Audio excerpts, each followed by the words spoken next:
Dans cette vidéo, je vais corriger l'exercice 19, chapitre primitif. Dans cet exercice, on a une fonction g qui définit sur 0pi par g de x égale x sinus x plus cosinus x moins 1. Donc, première question, petit a. Étudier les variations de g sur 0pi. Donc, pour cela, on a x à l'image, sinus x est dérivable. Et dérivable sur R, donc sur 0pi. Donc, x a pour image x sinus x est aussi dérivable sur 0pi. La fonction x a pour image cosinus x est aussi dérivable sur R, donc sur 0pi. Donc, g est dérivable puisque la somme de deux fonctions dérivables. Donc, g est dérivable sur 0pi et g' de x égale x sinus x, c'est f fois g. Donc, dérivé de x1 fois sinus x plus x fois le dérivé de sinus x qui est cosinus. Donc, x cosinus x plus cosinus x, ce dérivé c'est moins sinus x. Dérivé moins 1 est égal à 0. Sinus x moins sinus x égale à 0. Donc, x cosinus x. G' de x égale à 0 équivaut à dire que x égale à 0 ou cosinus x est égal à 0. Équivaut à dire que x égale à 0 ou x égale à pi sur 2, puisqu'on est dans l'intervalle 0pi. Tableau de variation. Donc, 0, pi, x, g' de x, g. La dérivée s'annule en 0 et en pi sur 2. Donc, x toujours positif sur 0pi. Donc, mais cosinus x change au voisinage de pi sur 2. Donc, voici donc le cercle trigonométrique. Donc, ça c'est 0, ça c'est pi sur 2, ça c'est pi. Donc, entre 0 et pi sur 2, cosinus x est positif. Entre pi sur 2 et pi, cosinus x est négatif. La fonction donc est croissante, décroissante. L'image de 0, c'est 0. Cosinus 0, 1, 1 moins 1, 0. L'image du pi sur 2, donc là, g de 0 est égal à 0. G de pi sur 2 égale pi sur 2, sinus pi sur 2, 1, plus cosinus pi sur 2, 0, plus moins 1, ou encore donc pi sur 2, moins 1. Donc là, c'est pi sur 2, moins 1.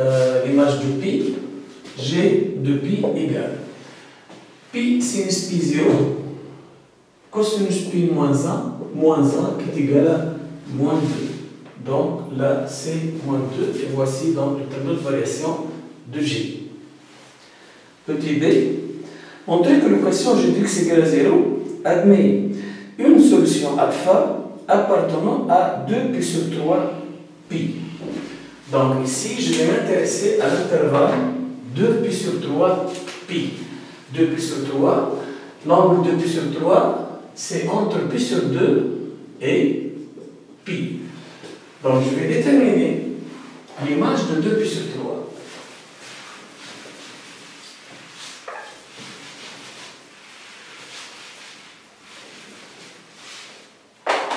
F de 2 pi sur 3 égale plutôt g de 2 pi sur 3 égale g de 2 pi sur 3 est égal à 2 pi sur 3. Sinus de pi sur 3, c'est racine de 3 sur 2. Cosinus de pi sur 3, c'est moins 1 demi, moins 1, est égal, 2 et 2 se simplifient. Donc, racine de 3, pi sur 3, moins 1 demi, moins 1, moins 3 demi. Donc, remarquons ici que cette valeur, moi, donc, je cherche le 0, Ici, donc, l'image de 2 pi sur 3, ça veut être donc positif. C'est calcul à l'aide de la calculatrice. Donc, et là, donc, je trouve 0.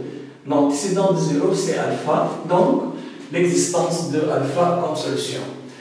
Donc, pour la rédaction, la restriction de G sur pi sur 2pi, la restriction de G sur 0pi, plutôt sur 2pi sur 3pi,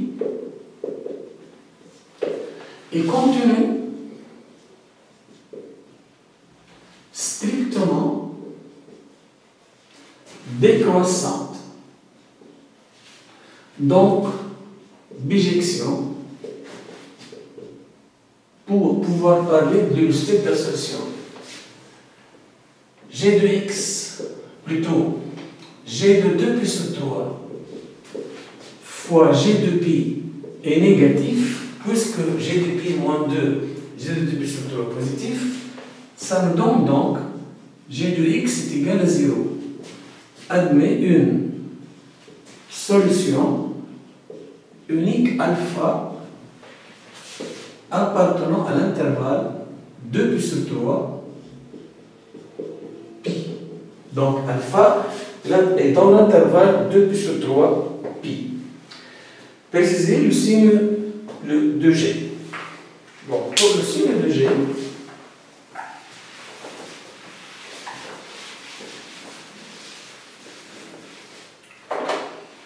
donc, dans l'intervalle 0 pi sur 2, donc je vais raisonner par intervalle.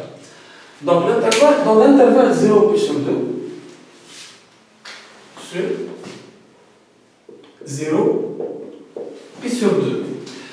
Là, dans cet intervalle, l'image de l'intervalle 0 pi sur 2 est égale à 0 pi sur 2 moins 1. G de x ici, donc, est positif, puisque G de x est dans l'intervalle 0 pi sur 2 moins 1. Dans l'intervalle pi sur 2, alpha sur l'intervalle pi sur 2 alpha. Là, ou encore, donc, je peux raisonner d'une autre manière, puisque sur l'intervalle pi sur 2 pi,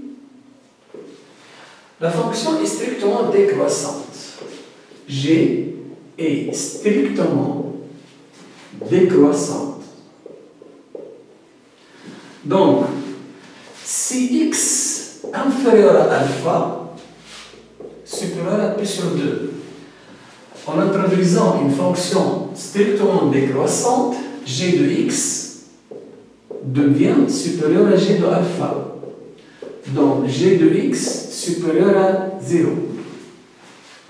Si x supérieur à alpha, inférieur à pi, G de x, puisque la fonction est décroissante, donc G de x devient inférieur à G de alpha. G de x inférieur à G de alpha, mais G de alpha est égal à 0. Donc G de x inférieur à 0. Donc, le résumé du signe de G dans un tableau. Donc 0, le changement est au voisinage de alpha, là c'est pi. Donc x, là c'est G de x. Entre 0 et alpha, positif. Entre alpha et pi, négatif. Donc ça, c'est la conclusion de tout ce travail. Donc ce travail est obligatoire. Donc on doit raisonner par cette façon et ne pas faire un calcul mental. Ça c'est pour la première question, petit b. Deuxième question.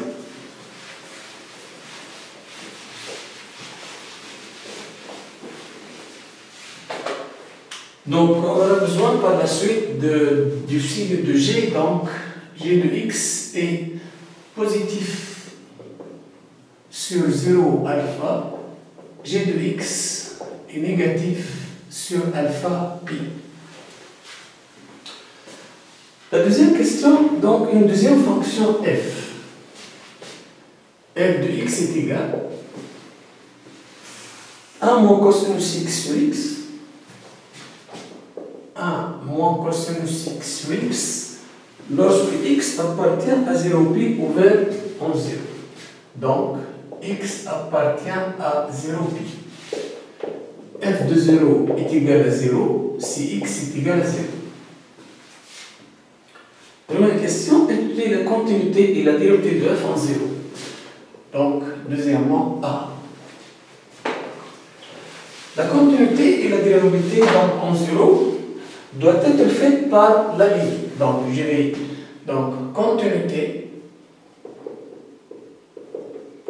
continuité ici à droite en 0. Donc, limite de g de f de x quand x tend vers 0 plus égale limite de 1 moins cosinus x sur x quand x tend vers 0 plus. Là, c'est une limite usuelle, ça nous donne 0. Qui est égal à f de 0. Donc, f est contenu à droite en 0. Dérivabilité à droite en 0. La dérivabilité, donc limite de f de x moins f de 0 sur x moins 0 et x tend vers 0 plus, qui est égal limite f de x c'est 1 moins cosinus x sur x, f de 0 c'est 0, le taux sur x quand x tend vers 0 plus. Mais là, je retrouve une formule générale de la forme 1 moins cosinus x sur x carré quand x tend vers 0 plus, qui est égal à 1 demi. Donc, f est dérivable. F est dérivable à droite en 0 et f' d de 0 est égal à 1 demi. C'est la question A. Question B, variation de f sur 0 pi.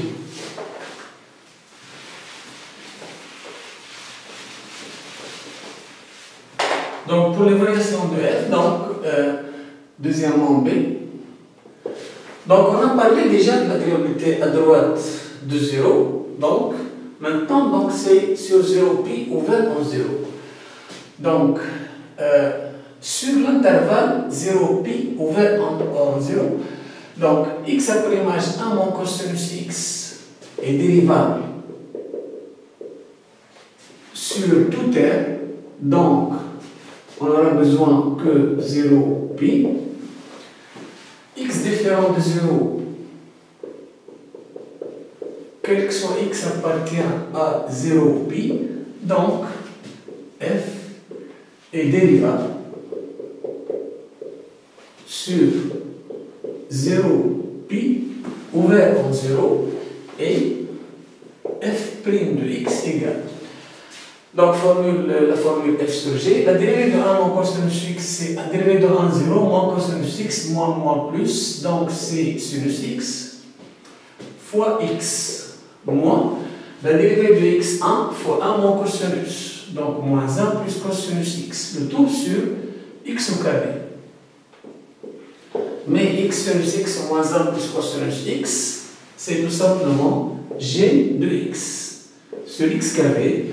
Et on sait déjà donc le signe de g, donc je peux dresser le tableau de variation de g. Donc tableau de variation de g, donc 0, pi, x, plutôt de f, x, f' de x, f.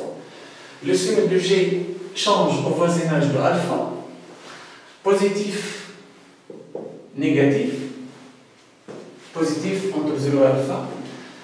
La fonction donc est croissante décroissante. L'image de 0 c'est 0. Là c'est f de alpha, puisqu'on ne connaît pas alpha. On sait qu'on peut déterminer qu'une valeur approchée. L'image de pi, donc c'est simple, on peut la calculer. Donc f de pi égale 1 moins cos pi, donc 1 moins 1, 2. donc 2 sur pi. F de pi donc est égal à 2 sur pi. Là, c'est 2 sur pi. Donc voilà le tableau de variation donc, de F.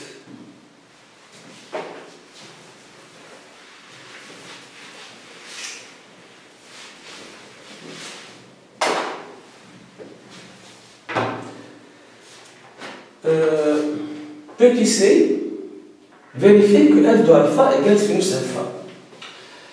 Donc, f de alpha égale à sinus alpha. Donc, dans ce type de question, toujours, on doit revenir à l'origine de alpha. Et l'origine de alpha, c'est la solution de l'équation g de x égale à 0.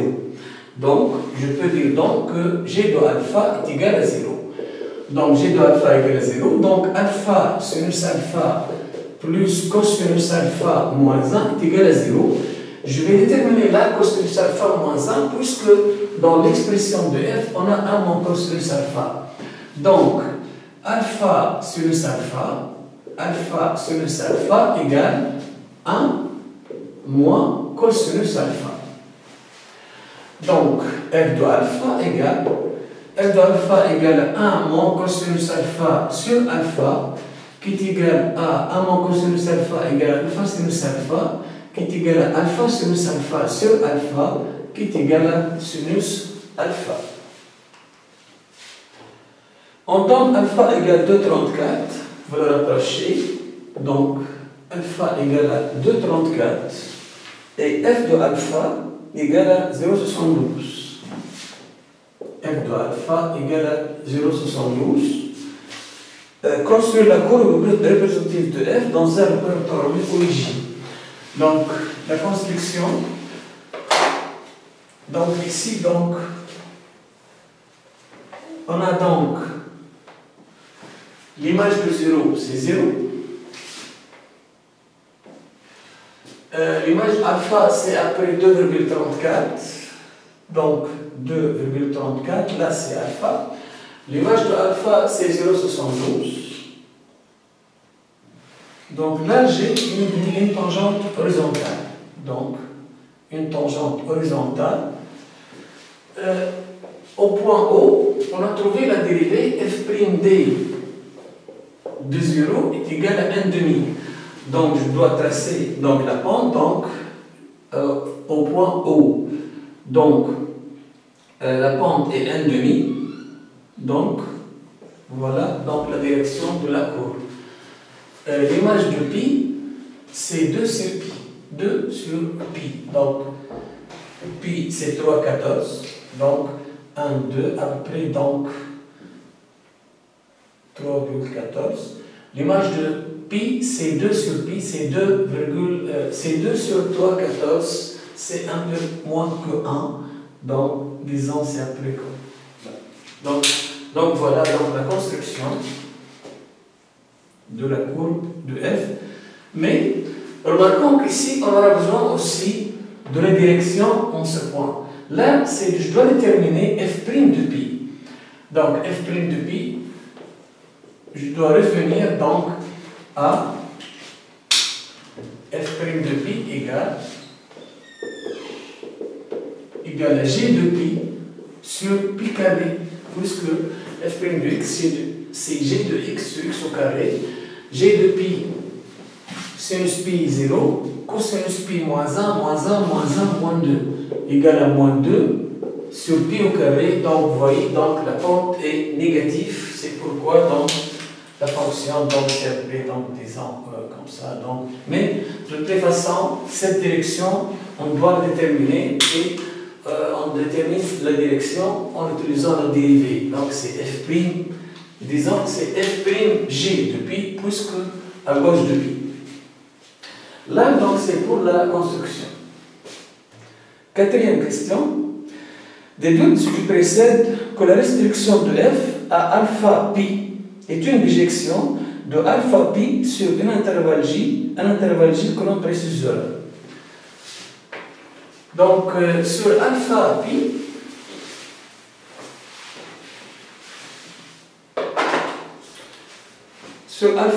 la fonction ici donc, est continue strictement décroissante. Donc, Donc là, c'est la quatrième question.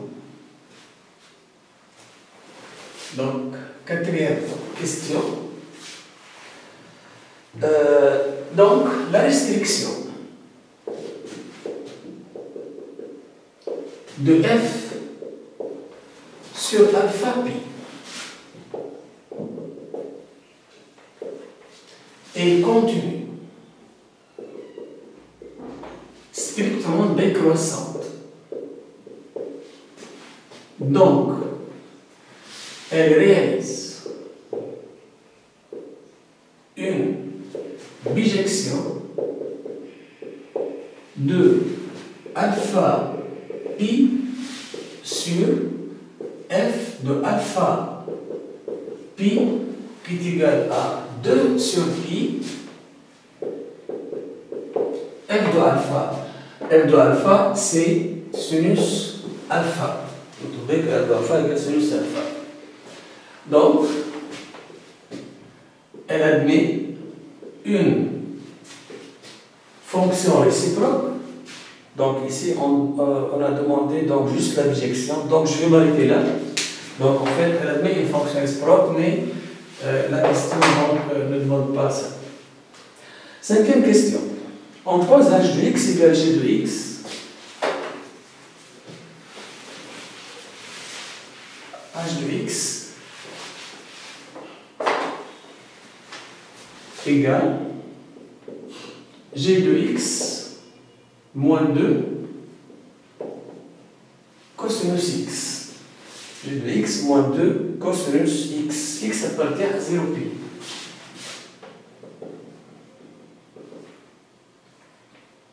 X appartient à 0 pi. Montrer que h admet une primitive sur 0 pi, donner la primitive de grand h de petit h sur 0 pi qui prend la valeur 1 en 0. Donc, pour qu'une telle fonction admet une primitive, donc, il faut qu'elle soit donc continue. On a déjà parlé de la continuité de G. G est continu sur 0 pi. X a pour image 2 cosinus x continue aussi sur 0 pi. Donc, la fonction h est continue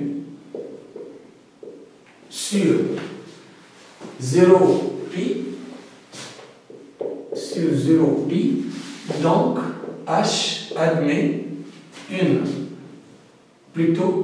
admet une primitive.